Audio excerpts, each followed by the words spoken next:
চন্দ্রনাথ সিংহর মামলার শুনানি চলছে। 11টার কিছু পরেই শুনানি শুরু হয়েছে এবং কেন চন্দ্রনাথ সিংহ সময় মতো নথি জমা দেননি এই প্রশ্ন আজকে আদালতে তুলেছেন বিচারক। সরাসরি আরো জানবো এই মুহূর্তে সুকান্ত মুখোপাধ্যায় আমাদের সঙ্গে রয়েছেন। সুকান্ত, আর কি খবর পাচ্ছ আদালত সূত্রে? দেখো, প্রায় 11:30 থেকেই সওয়াল জবাব শুরু হয় এবং প্রথমেই ইডির তরফে একাধিক বিষয় সামনে আনা হয় যে কেন তারা কাস্টোডিয়াল ইন্টারোগেশন চাইছেন বা হেফাজতে চাওয়ার প্রয়োজন তারা বোধ করছেন। ঠিক এই 1 ঘন্টা পর যখন ইডির তরফে সওয়াল জবাব শেষ হয় তখন তার পাল্টা প্রত্যুত্তর দিতে শুরু করেন কিন্তু চন্দ্রনাথ সিনহার আইনজীবী, এবং এই মুহূর্তে সশরীরে তিনি নিজেও আদালতে কিন্তু উপস্থিত রয়েছেন এবং সেখানে তিনি পরিষ্কার জানান যে সময় তাদের কাছ থেকে নথিপত্র চাওয়া হয়েছিল সেই সময় সমস্ত নথিপত্র তাদের কাছে ছিল না। যখন সমস্ত নথিপত্র তাদের কাছে আসে তখন সেই সমস্ত নথিপত্র তারা কিন্তু সিজিও কমপ্লেক্সে সময় মতন পাঠিয়ে দিয়েছিলেন। ঠিক এই জায়গা থেকে বিচারক শুভেন্দু সাহা, যিনি ইডি স্পেশাল কোর্টের বিচারক, তিনি কিন্তু যেটা প্রশ্ন তুলেছেন অত্যন্ত গুরুত্বপূর্ণ। তিনি যেটা বলেছেন যে কেন সময় মতন যে ইডির তরফে যে সময় দেওয়া হয়েছিল, যে সময়সীমা দেওয়া হয়েছিল তার মধ্যে কেন সমস্ত নথিপত্র দেওয়া হলো না, এবং যে সময়ের কথা বলা হচ্ছে যে ইডি চাওয়া হয়েছিল, ইডির তরফে নথিপত্র চাওয়া হয়েছিল এবং সমস্ত নথিপত্র নেই, কিছু নথিপত্র তো তাদের কাছে ছিল, তাহলে যে সমস্ত নথিপত্র সেই সময় ছিল সেগুলো দিয়েই বা তিনি কেন সাহায্য করলেন না। এবং চার্জশিট যখন দাখিল করা হলো, যেটা ইডির তরফে আজকে বারবার যেটাকে পয়েন্ট আউট করার চেষ্টা হয়েছে যে 6 আগস্ট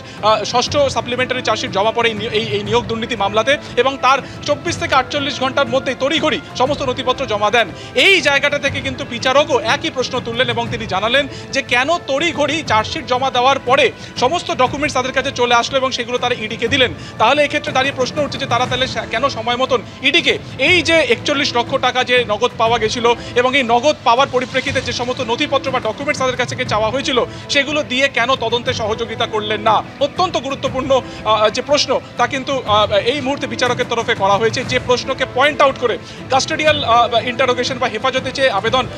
কিন্তু করা হয়েছিল ইডির তরফে, এবং এই 1 ঘন্টা ইডির তরফে যে বক্তব্য সেখানে কিন্তু ছত্রে ছত্রে বলা হয়েছে যে অসহযোগিতা করা হয়েছে। অর্থাৎ নথি যে সময় চাওয়া হয়েছে, যতটা নথি চাওয়া হয়েছে কোনো সময় কিন্তু সেই নথি চাওয়া হয়নি এবং সেগুলো তখন দেওয়া হচ্ছে যখন ষষ্ঠ সাপ্লিমেন্টারি চার্জশিট পড়েছে, এবং তাকে কার্যত পাল্টা রিপ্লাই যখন দিচ্ছেন চন্দ্রনাথ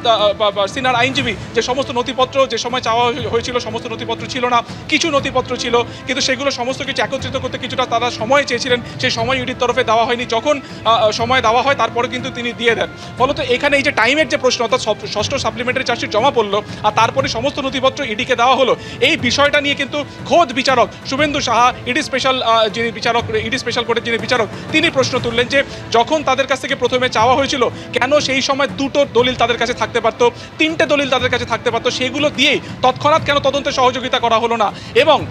যখন এই নথিপত্র দেওয়া হচ্ছে তখন সাপ্লিমেন্টারি চার্জশিট জমা পড়ার পর তড়িঘড়ি কেন দেওয়া হলো, এই বিষয়টা নিয়ে কিন্তু পয়েন্ট আউট করার চেষ্টা করেছেন বা কার্যত অবজারভেশন দিয়েছেন বিচারক, এবং সেটার পরিপ্রেক্ষিতেই এই মুহূর্তে কিন্তু চন্দ্রনাথ সিনহার যিনি আইনজীবী রয়েছেন তিনি তার সওয়াল জবাব এই মুহূর্তে পেশ করছেন ইডি স্পেশাল কোর্ট ব্যাংশাল কোর্টে।